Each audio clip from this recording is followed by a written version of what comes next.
All right, so we are checking out Pro Football Focus Team of the 2023 NFL's preseason and player awards.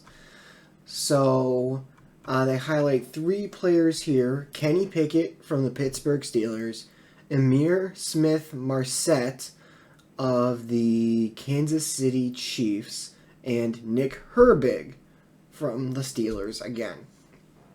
So it says here Kenny Pickett, the Pittsburgh Steelers' second-year signal caller, leads the All Preseason Team at quarterback.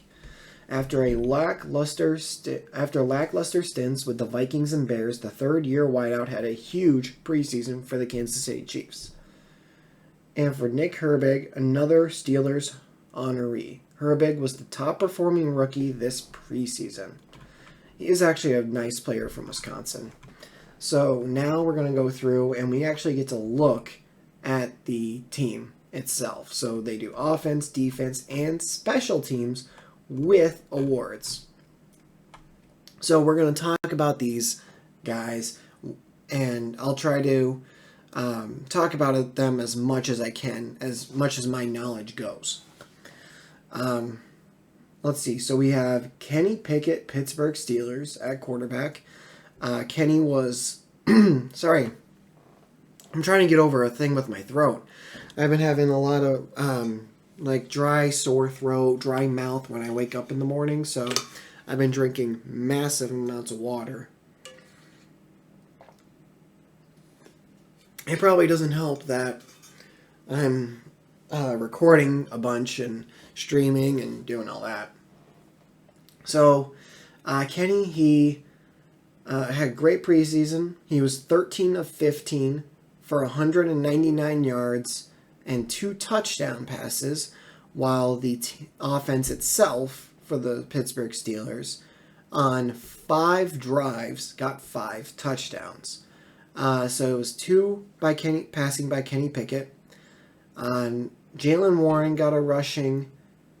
I think Najee Harris may have gotten 2 rushing, if I remember correctly. Great preseason for Kenny Pickett and the Steelers starting offense, and that is the thing. It is a great preseason. A lot of people say, preseason doesn't matter, it doesn't count, and I understand a lot of people saying that because it is kind of true, where so I kind of live close to Buffalo. So the Bills are the main team here. And when the Steelers played the Bills, and the Bills starters looked like crap, and it's, it's preseason, it doesn't mean anything.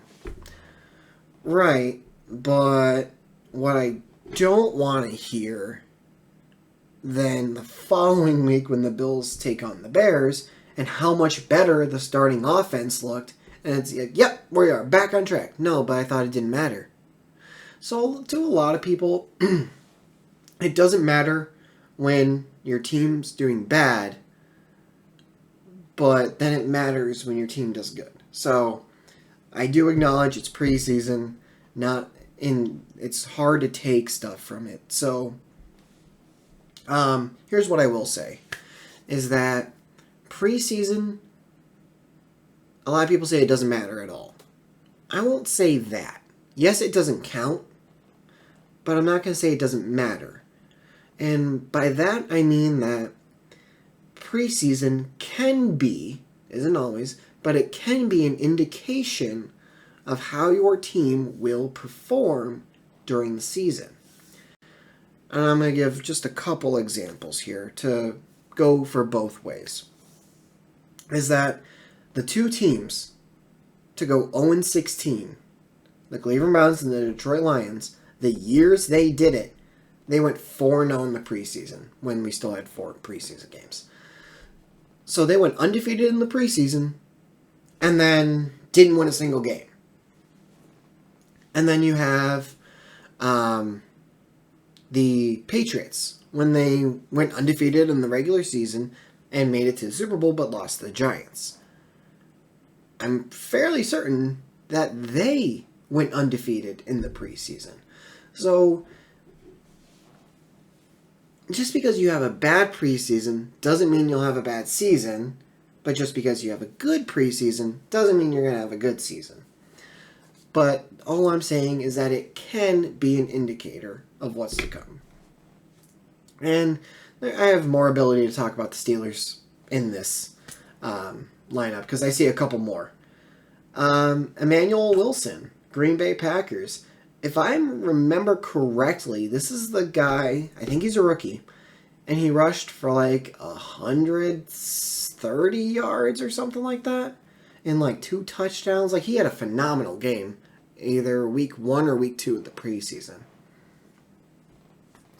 Amir Smith-Marset, don't know a whole lot about him, but obviously by being listed up here, he must have had a great preseason with Kansas City.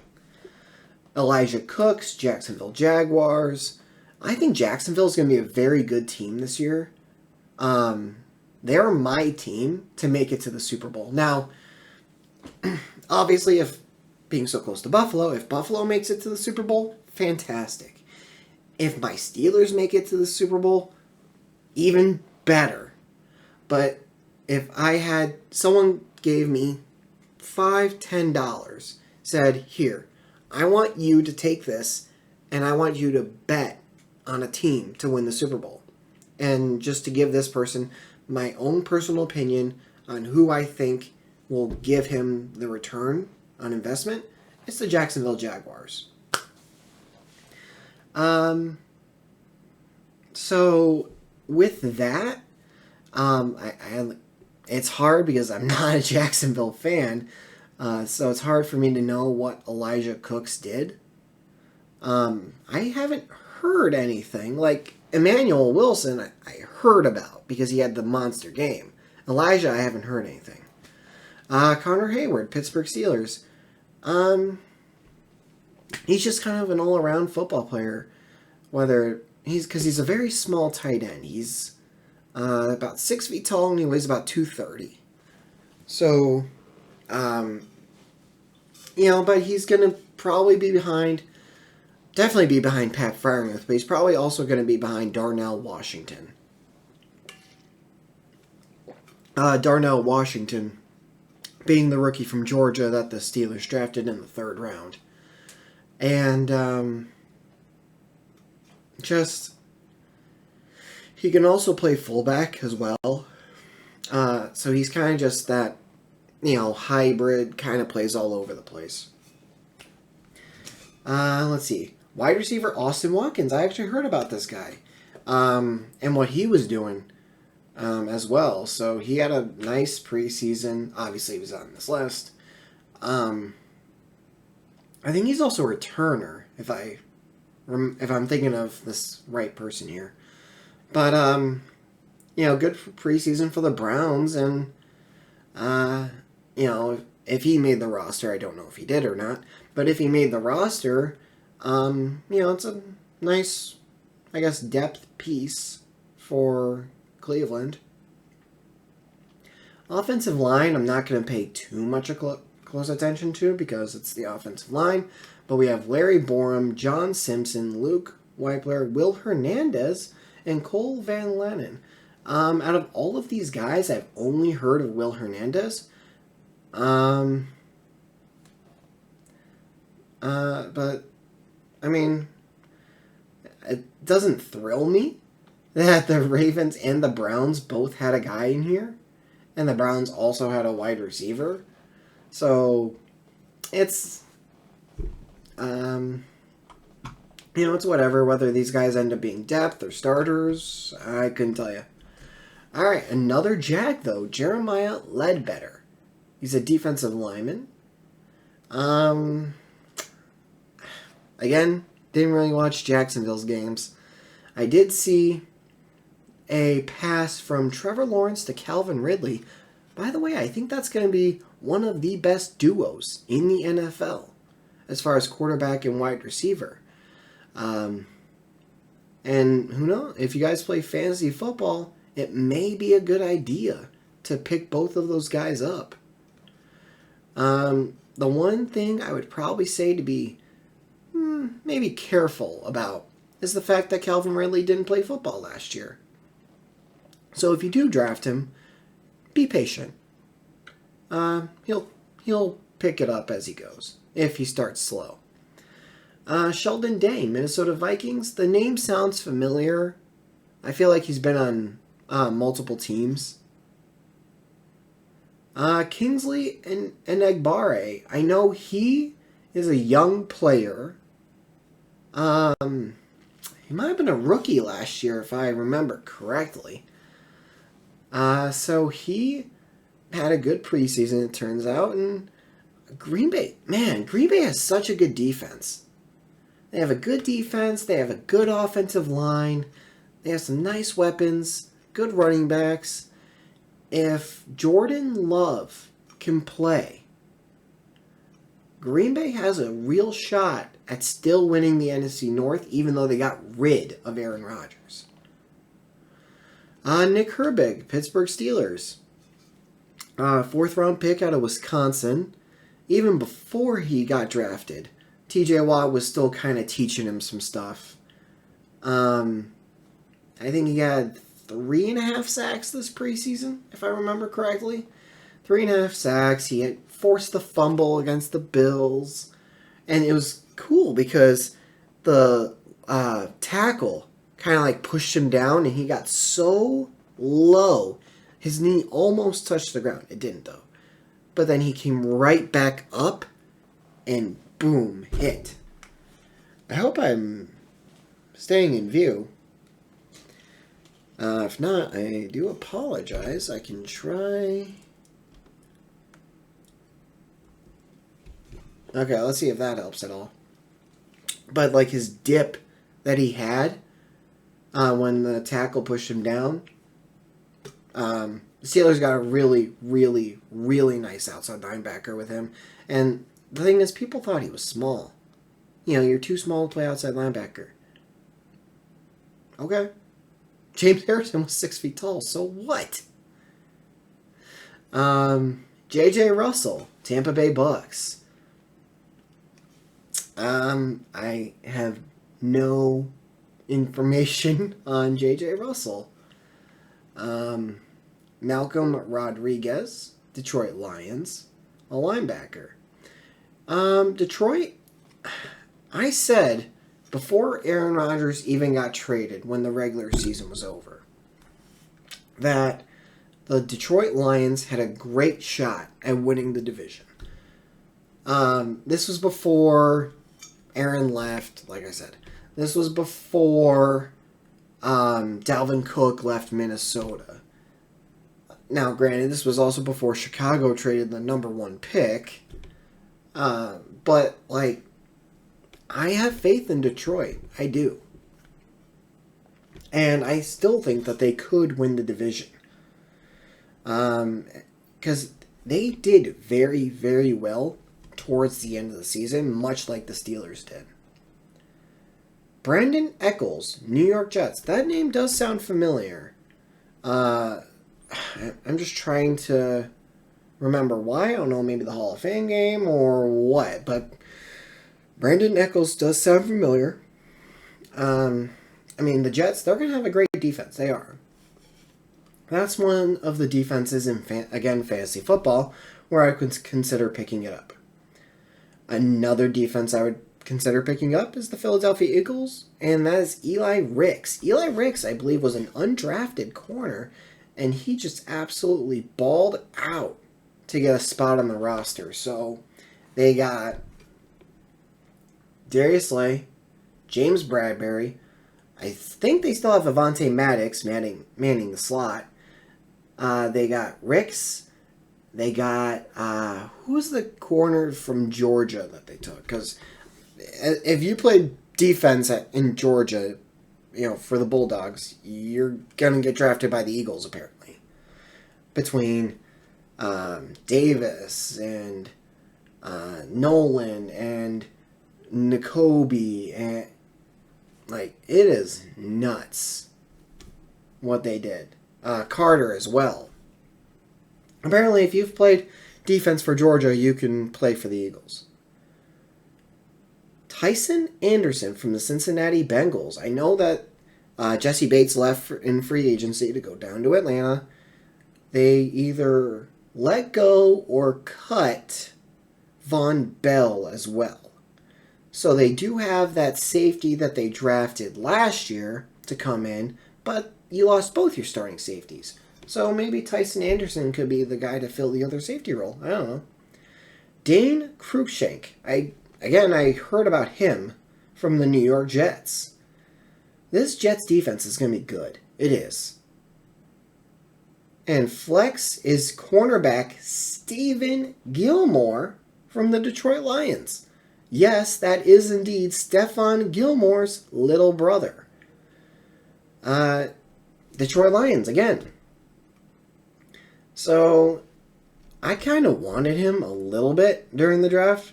And obviously you want the football family. So it's like, oh, it's Gilmore's, little brother. What does older brother teach him? And, can he play? And I knew he was going to be a late round draft pick. So, Stephon Gilmore, nice preseason.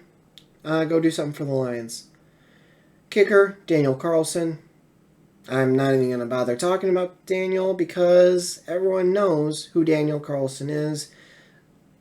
He's a great kicker, one of the best in the league. He kicked a 62, yard field goal in the preseason. Corey Bojorquez, punter, formerly of the Bills, too. And then the Packers, I believe, and now the Browns. So, Corey, I guess he had a great preseason punting, but not many people are worried about kickers or punters unless you're not confident in who you have on your team. Then we have Maurice Alexander from the Detroit Lions. He's a corner, I think. As far as an actual position, but apparently he's a great returner. And then special teams, Curtis Bolton, Las Vegas Raiders. That must just be a guy who did great on special teams and made a ton of tackles. I'm not going to be able to go super in depth with that guy. Even if I knew everybody else, that's going to be the one guy where it's, okay, there's 22 guys on the field during a punt return, or a punt and a kickoff. How am I supposed to know which one he is? Unless if I were a fan of the Raiders. So, offensive player of the preseason is Emir Smith-Marset.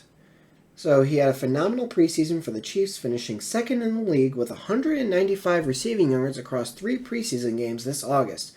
Coming on 45 receiving snaps, he averaged 4.33 yards per route run.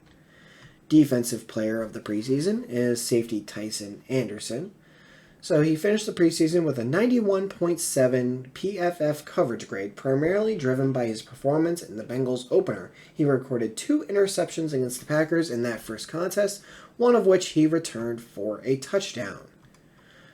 Rookie of the preseason is Nick Herbig from the Steelers, a 4th-round draft pick who many thought would need to kick inside and become an off-ball linebacker at the next level. Nick Herbig impressed at edge defender this preseason. On the field for 44 pass rushing snaps, he registered 6 pressures, including 4 sacks. Okay, so I was wrong. It wasn't 3.5, it was 4. And then the offensive line of the preseason is the Chicago Bears. Of the 23 pressures allowed by the Bears this preseason, just 3 resulted in a hit or a sack of the quarterback. They had multiple standouts on the line, but none more so than Larry Borum, who earned a 96.2 PFF run blocking grade. Huh. Neat. So I'm going to talk about the Bears for just a second. When it was a possibility of Jonathan Taylor being traded, which it's not anymore, Tuesday's deadline hit, and the Colts didn't find what they thought was fair trade value. Which, mind you, I think they were also just full of it. And if you wanted Jonathan Taylor, you weren't giving up fair value. You were overpaying. And then you still have to pay him. So Like the Packers, they wanted Jonathan Taylor. So they said, we'll give you A.J. Dillon, another running back, and a third-round pick. A.J. Dillon, solid running back, and a third. They said, we'll do it for, it was A.J. Dillon, Christian Watson, and I'm fairly certain a first, if I remember correctly. I'm going to Google it just to be sure. So I'm going to just search Colts counter offer to Packers and see what comes up. Like Miami was in it, and they wanted Jalen Waddle and draft picks. Yeah, the Colts sent a counter offer of A.J. Dillon, Christian Watson, and a first-round pick. Mind you, they wanted a first-round pick or the equivalent of one. So they said, no, we want Dillon, Watson, and a first. Like, okay, first of all, one, fuck you. Second of all, like, if I'm the Packers and I'm on the phone, like, okay, guys, we're really interested in Jonathan Taylor. We think he can really help Jordan. We know you guys want a first. We don't really want to give up a first, but we also know that you'll take value of a first. So we got a solid running back in A.J. Dillon. We'll give you A.J. Dillon. He's still kind of young, and he's solid, and we'll give you a third-round pick as well. Wait, you want Dillon, Watson, and I don't even think it gets to that point. And we also want Dillon, Christian, and a first, not a third. Click. Hang up.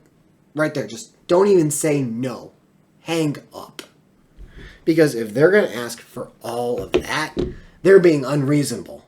They are. But back to what I was saying with the Bears, is that when that was like, hey, Jonathan Taylor wants out, I was like, Bears? Jonathan Taylor? I mean, they got the cap space for it still. They got draft capital from trading back with Carolina. So they got draft capital. They have cap space. Like, they seemed like a good team to get Jonathan Taylor and help Justin Fields. Now, granted, that didn't happen because the Colts are stupid. And they were really asking way too much for Jonathan. Like, just way too much. So, it is what it is. But yeah, this is what PFF says is the 2023 NFL preseason team and some player awards. This was the best team of the preseason. If you took individual players and made a team, like an all-pro team or a Pro Bowl team. This was the best combination of players. Let's call it. Or you could even call it like a preseason all-pro. These guys were preseason all-pros. So, if you guys did enjoy this video, do me a favor, hit the like button, and comment down below what you thought about the Colts trade demands for Jonathan Taylor. Like, do you think they're nuts? Do you think Jonathan Taylor is worth A.J. Dillon, Christian Watson, and a first-round pick? Plus having to pay him? Let me know what you guys think in the comments below. And if you are new to the channel, do me a favor, hit the subscribe button, turn notifications on. I will see everyone in the next video. Later.